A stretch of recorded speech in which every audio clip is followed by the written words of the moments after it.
Hello and welcome guys to another episode of Custom Addicts, where today we test out a champion generator rated at 3000 watt capacity. Yeah!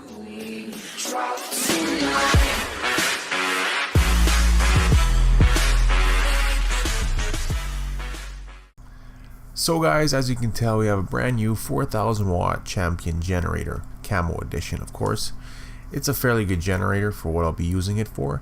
The reason I bought this generator was because, as you could have guessed it, a backup supply of portable power. Although the likelihood of anything ever happening in a big city would be extremely unlikely, in the event that it does, guess what? That's right. You just saved yourself and your family a heck of a lot of trouble, and possibly your neighbors too. Just for the simple fact that you can rest easy and have total peace of mind, this is well worth the investment.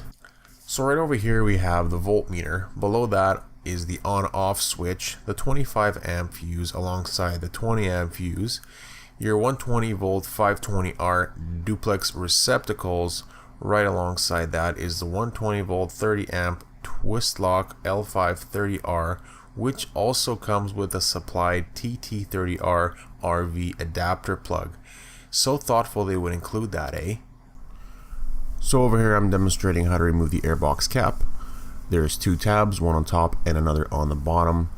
Just flip those up and you have immediate access to your filter, which is a reusable washable sponge, very soft to the touch.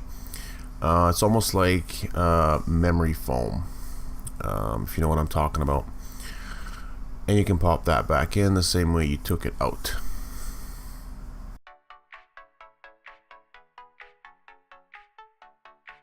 Alright, so now we make our way to the top of the engine head, and one thing that I immediately noticed that I would like to point out is the choke lever mechanism. I don't like the fact that they cheaped out here with a plastic lever as opposed to using strictly metal components. I don't believe this was a weight savings reason, because this clearly would not have made a difference.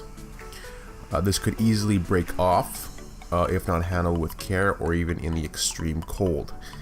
We have the spark plug and the spark plug wire right on top. Now, one thing I do like is the drain bolts on the carburetor. For those who don't know, you should always drain the carburetor, or at least run it dry if you're going to store the unit for more than 2 weeks. You should never leave fuel sitting in a carburetor for too long. The reason for this is because of the buildup of varnish that is caused by the fuel deterioration.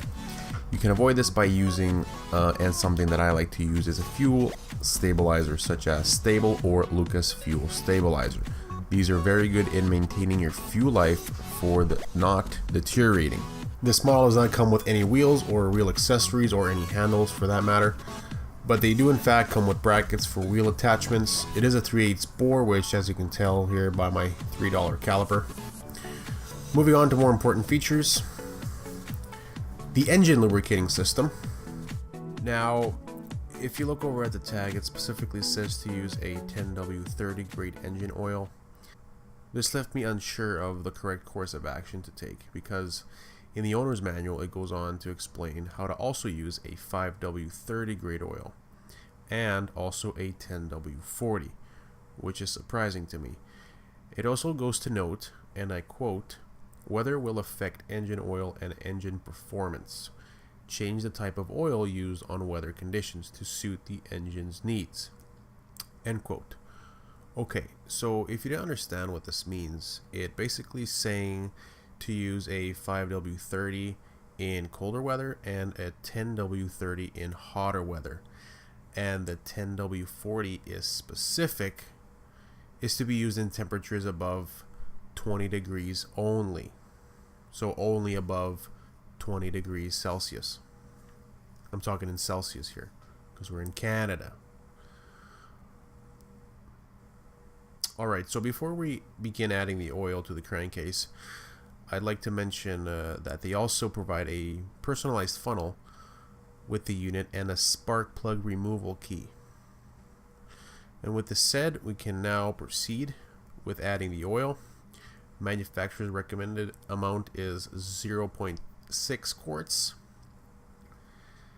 After you have added the correct amount of oil, replace the oil fill cap dipstick and check the fill mark. Confirm that it is to the fill mark. Please do not overfill. This could be detrimental to the engine.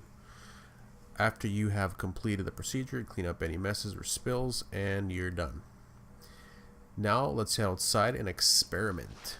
Alright, so we're outside now, and you always want to make sure you operate your generator outside only, never indoors, in a well ventilated area. We're going to go ahead and add some fuel, premium fuel only.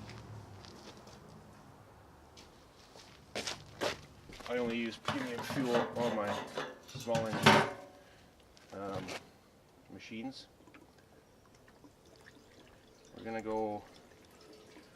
just going to add enough to run it for 5 hours.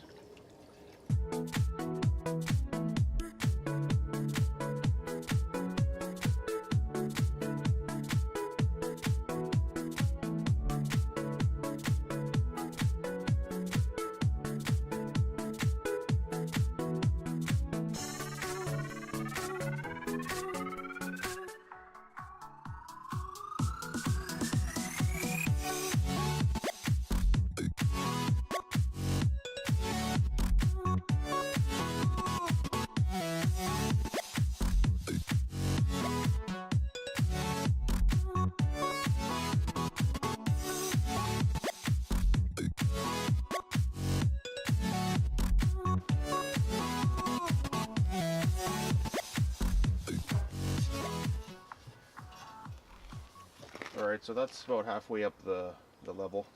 I'm going to close her up and start her up. Hopefully she'll start right up. So you want to go turn on the fuel right here.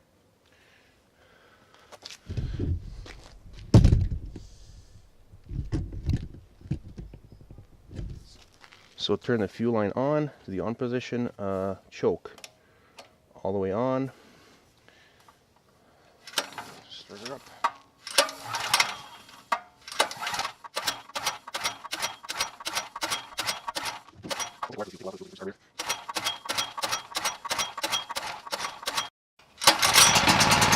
There you go.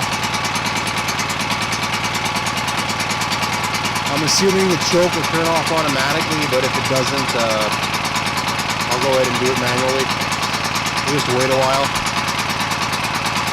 But it is pretty quiet, I can say.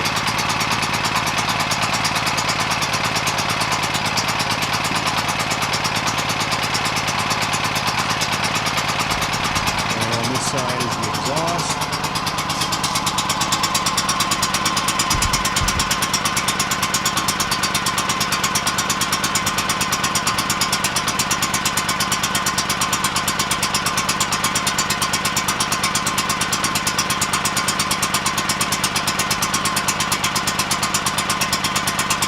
Go ahead and turn off the choke now.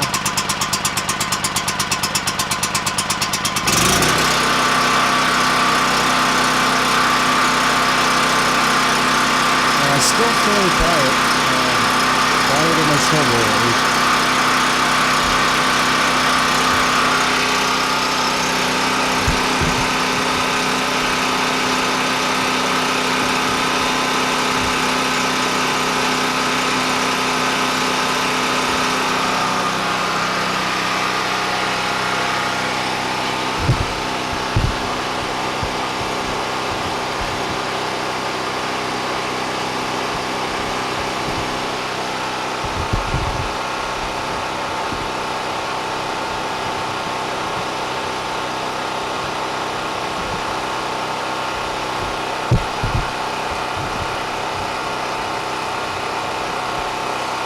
Alright, so this is the sound you could expect from about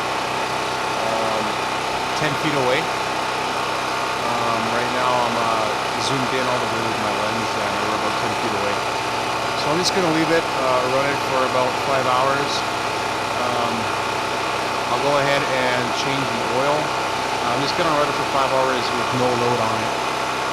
Change the oil and then we'll come back outside and do a test run with a load on it.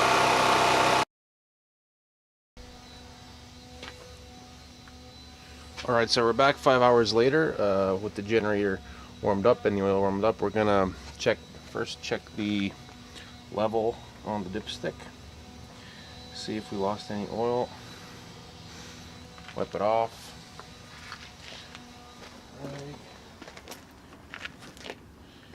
Got a rag right here, wipe that off.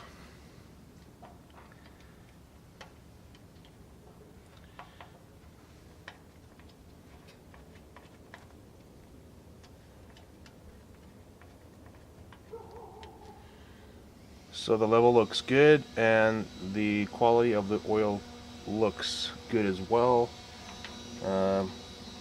Is what I expected to see with only 5 hours of use on semi-synthetic 10W30. So actually, let's leave this a little bit loose because we're going to drain this right away. I'm just going to grab my funnel and I got my crescent wrench here ready to go.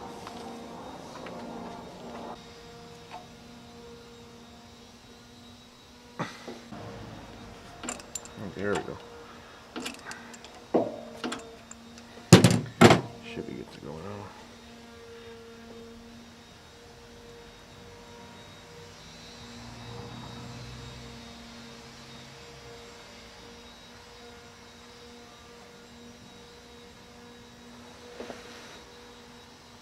Alright, oh, so the oil is a bit dirty,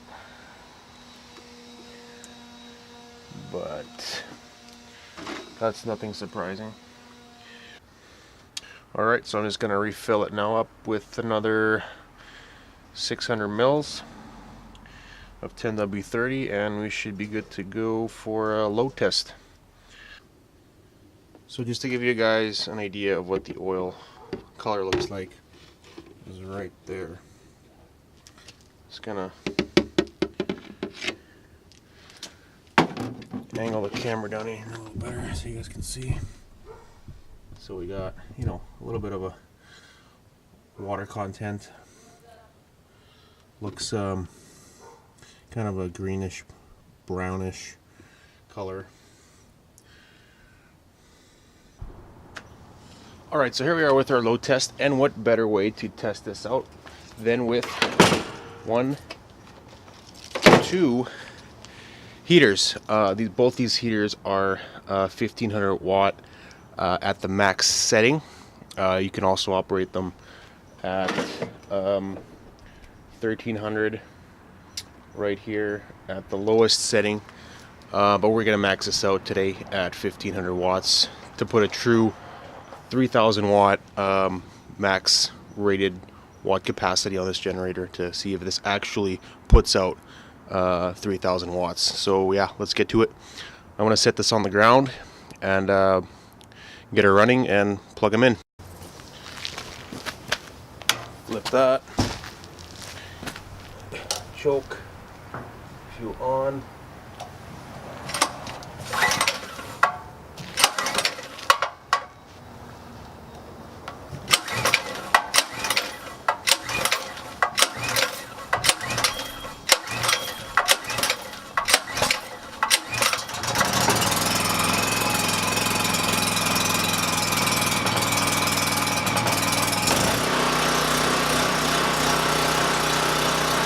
We'll just let it warm it up a bit. It's pretty cold out here, so we're going to wait a couple minutes for it to warm up.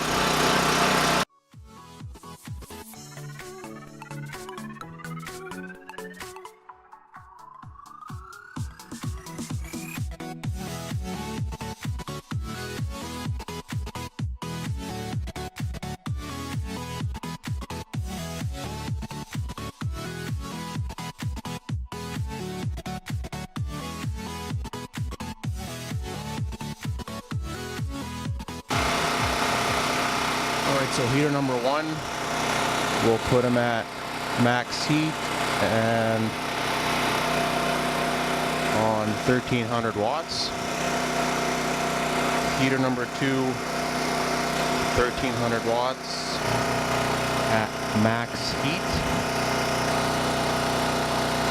You can already tell that the generator's got a little bit of a load on it. We're going to go ahead with heater number 1 to 1500 watts. Quite a bit of load on it already. And we're going to attempt the 1500 watt on heater number 2.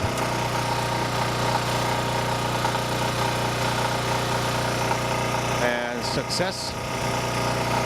We are currently running both heaters at 1500 watt max capacity, and the generator seems to be keeping up. We'll just hang on tight for a couple minutes and see if they actually hold up.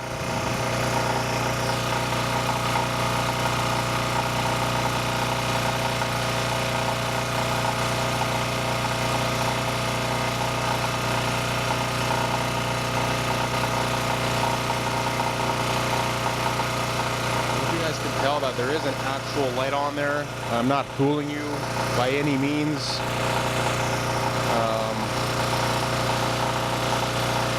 What I'll do actually is unplug heater number 2 here. You guys can tell, you can notice the light go off right there. You can also notice the generator running down a bit.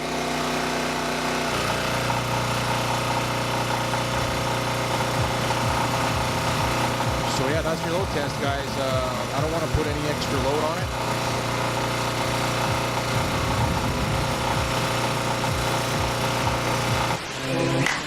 Sugar, how you get so fly?